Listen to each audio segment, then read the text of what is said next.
안녕하세요. 오늘 우리는 정말 놀라운 여정을 떠나보려고 합니다. 바로 6살 무렵부터 청소년기 초기까지 아이들의 뇌와 신체가 도대체 어떻게 진화하는지 그 비밀을 파헤쳐보는 시각적 분석 가이드입니다. 복잡하고 어려운 이론들은 싹 걷어내고 아이들의 머릿속에서 일어나는 발달의 마법을 아주 명확하고 생생하게 이해해보겠습니다. 자, 본격적으로 들어가 볼까요? 오늘 우리가 살펴볼 전체적인 흐름입니다. 겉으로 드러나는 폭발적인 신체 발달부터 시작해서 지능과 창의성의 세계를 지나 안으로 숨겨진 기억과 언어의 메커니즘까지 쭉 따라가 볼 거거든요. 바로 시작해보죠. 첫 번째로 6살 무렵 아이들에게 일어나는 가장 즉각적이고 눈에 띄는 변화, 바로 폭발적인 신체 발달입니다. 지금 이 시기가 진짜 재밌는 게요. 겉보기엔 마냥 귀여운 꼬마들 같잖아요. 근데 속을 들여다보면 그야말로 하드웨어가 성인급으로 엄청나게 업그레이드되고 있다는 겁니다. 유치가 빠지고 영구치가 나는 건 당연하고요. 머리둘레 한번 보세요. 무려 어른의 95% 수준에 도달합니다. 거의 다 자란 거죠. 게다가 대뇌랑 중추신경계가 폭발적으로 발달하면서 반응 속도도 훅 짧아집니다. 예전보다 움직임이 훨씬 날렵하고 정교해지는 이유가 바로 여기에 있는 거죠. 자, 그럼 이제 겉모습에서 눈을 돌려 아이들의 머릿속 그 깊은 곳으로 들어가 보겠습니다. 두 번째, 지능이란 도대체 무엇인가입니다. 우리가 흔히 머리가 좋다라고 할 때 그 지능 말이에요. 위대한 학자들마다 생각이 조금씩 달랐거든요. 스펜서는 환경에 적응하는 능력으로 봤고 비네와 시몬은 제대로 판단하고 추리하는 능력에 집중했습니다. 그러다 터머는 추상적인 기호를 다루는 능력으로, 웩슬러는 목적을 가지고 합리적으로 행동하는 총체적인 능력으로 그 범위를 넓혔죠. 그리고 피아제에 이르러서는 단순한 생각을 넘어 환경과 상호작용하고 심지어 그 환경을 극복해내는 능력으로 지능의 정의가 완전히 확정됩니다. 지능의 개념이 진화하는 과정, 흥미롭지 않나요? 근데 학자들 사이에서 아주 유명한 논쟁이 하나 있었어요. 지능의 생김새에 대한 건데요. 스피어먼은 지능을 일반 요인과 특수 요인, 딱 이 두 가지로 이루어진 거대한 반일 엔진으로 봤습니다. 반면에 서스턴은 전혀 다르게 생각했죠. 그는 지능이 마치 복잡한 제어반 같아서 언어, 기억, 추리 등등 여러 개의 개별적인 스위치로 이루어져 있다고 주장했어요. 지능을 하나의 거대한 덩어리로 볼 거냐, 아니면 여러 능력의 조합으로 볼 거냐, 정말 팽팽한 시각 차이죠. 그러다가 길포드라는 학자가 등장하면서 이 판도를 완전히 뒤집어 놓습니다. 말 그대로 혁명이었죠. 기존에는 종이 위에 평면적으로 존재하던 지능 이론을 내용, 조작, 산출이라는 3차원 입체 모델로 쑥 뽑아낸 겁니다. 이게 왜 대단하냐면요. 이 3D 모델 덕분에 그동안 측정하기 애매했던 창의성 같은 요소들까지 드디어 지능의 영역 안에 당당하게 자리를 잡게 되었거든요. 세 번째 주제로 넘어가 보죠. 이렇게 복잡한 학문적 이론들을 현실에서는 어떻게 써먹었을까요? 바로 지능 검사. 우리의 마음을 어떻게 측정해 왔는지 살펴볼 차례입니다. 우리가 잘 아는 IQ 검사도 하루아침에 뚝딱 만들어진 게 아닙니다. 초기 비뇌 검사 때는 그냥 아이가 풀 수 있는 문제 개수만 세어서 정신 연령만 알아내고 말았어요. 그러다 스탠퍼드 비뇌 검사가 나오면서 비로소 실제 나이와 정신 연령을 비교하기 시작했죠. 여기서 끝이 아닙니다. 웩슬러 지능 검사에 오면서부터는 모든 연령대별로 언어성 검사와 동작성 검사 난이도를 다르게 해서 훨씬 입체적이고 정교하게 아이들의 지능을 평가하게 됩니다. 여기서 잠깐! 여러분은 우리 지능이 언제까지 발달한다고 생각하시나요? 이게 또 학자들의 의견이 확 갈립니다.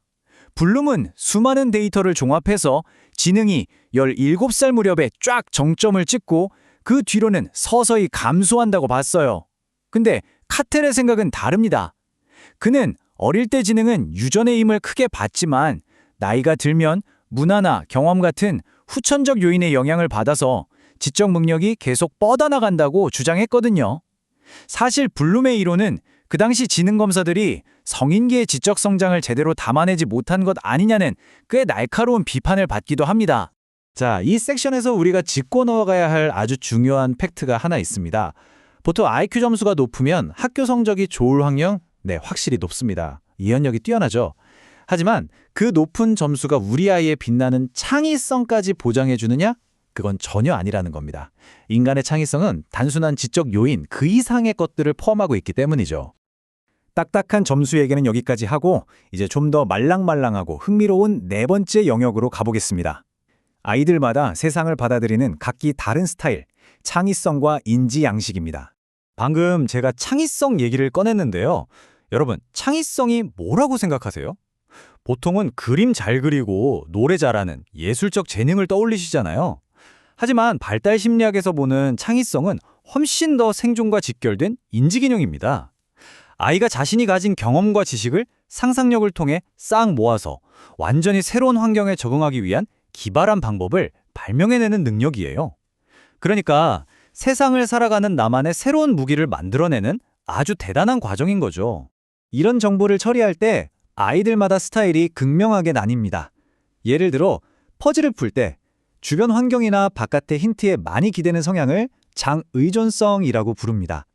반대로 바깥 상황보다는 자기 내면의 단서에 딱 집중해서 스스로 판단하는 성향도 있죠. 이게 장독립성입니다. 흥미로운 건요, 아이들이 나이가 들수록 점점 자기 내면의 기준을 따르는 장독립적인 방향으로 발달해 간다는 거예요. 여러분 주위의 아이들은 어떤가요? 주로 밖을 살피나요? 아니면 안을 들여다보나요? 반응 속도와 신중함에 있어서도 재밌는 차이가 있습니다. 어떤 문제가 주어졌을 때 일단 정보고 뭐고 즉각적으로 탁 튀어나가는 충동성 스타일이 있고요. 반면에 행동하기 전에 꼼꼼하게 여러 자료를 탐색하고 데이터를 다 모은 다음에야 움직이는 사려성 스타일이 있습니다. 아이가 이 둘 중에 어떤 패턴을 가졌는지 우리가 정확히 파악할 수 있다면 어떨까요? 맞습니다. 우리가 아이를 가르치고 소통하는 방식을 아주 근본적으로 혁신할 수 있게 됩니다. 자, 내면의 생각 처리 방식을 봤으니 이제 그걸 밖으로 어떻게 꺼내는지 봐야겠죠? 다섯 번째, 언어와 의사소통에 진화합니다. 6살쯤이 되면요, 아이들의 언어 능력은 진짜 가속 페달을 밟은 것처럼 엄청나게 폭발합니다.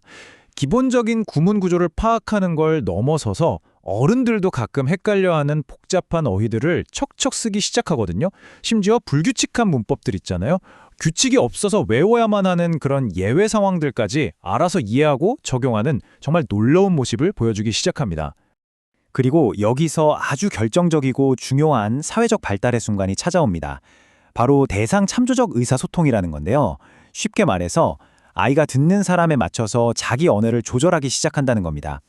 3살짜리 동생한테 말할 때랑 어른한테 말할 때 쓰는 단어나 설명 방식이 확 달라지는 거죠. 상대방의 이해도나 수준을 고려해서 말을 고르는 고도의 사회적 스킬이 깨어나는 순간입니다. 드디어 마지막 6번째 섹션입니다. 아이들의 초기 발달 여정을 완성하는 아주 구체적인 인지적 도약, 바로 기억과 보존 개념에 대해 알아보겠습니다. 7살 무렵은 뇌에 마치 마법 같은 질서가 부여되는 시기입니다. 그전까지는 세상이 좀 뒤죽박죽으로 보였다면 이제는 그걸 논리적으로 착착 정리할 수 있게 되거든요. 사물들의 공통점을 찾아서 하나의 그룹으로 묶는 유목화 능력, 그리고 크기나 무게 같은 특정 기준에 따라서 순서대로 쫙 배열하는 서열화 능력이 마침내 머릿속에서 탁 켜지는 겁니다. 기억력도 이전과는 차원이 달라집니다. 어릴 때는 그냥 어쩌다 우연히 기억나는 거였다면 이제는 시험 같은 걸 잘 보려고 의도적으로 머리를 쓰기 시작해요. 정보를 범주별로 묶어보는 조직화, 속으로 계속 반복하는 암송, 다른 거랑 연결해서 외우는 연상, 그리고 정보에 스토리를 입히는 정교화까지 학습을 위한 진짜 뇌의 무기들이 본격적으로 장착되는 거죠. 여기에 피아제의 그 유명한 보존 개념 타임라인을 같이 볼까요? 겉모양이 변해도 그 속성은 그대로라는 이 위대한 깨달음, 이게 한 방에 오지 않습니다. 6에서 7살 때는 찰흙 모양을 뭉개도 양은 똑같다는 걸 이해하고요. 8에서 10살쯤 되어야 무게도 똑같구나 하고 깨닫습니다. 그리고 11살에서 12살이나 되어야 비로소 물을 다른 모양의 컵에 옮겨 담아도 부피가 같다는 걸 완벽하게 이해하게 되죠. 인지가 얼마나 차곡차곡 정교하게 쌓여가는 게 보여주는 정말 완벽한 예시입니다.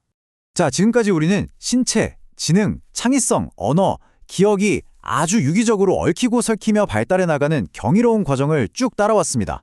보셨다시피 아이의 인지와 지능은 주어진 환경과 끊임없이 상호작용하며 만들어집니다. 그렇다면 마지막으로 여러분께 이 도발적인 질문을 하나 던지고 싶습니다. 태어날 때부터 스마트폰을 쥐고 끊임없는 디지털 자극 속에서 자라나는 지금의 환경은 우리 다음 세대의 뇌와 발달 과정을 도대체 어떻게, 얼마나 근본적으로 재구성하고 있을까요? 이 질문에 대한 여러분만의 답을 깊이 고민해 보시길 바라면서 오늘 우리가 함께한 이 분석 가이드는 여기서 마무리하겠습니다. 끝까지 함께해 주셔서 정말 감사합니다.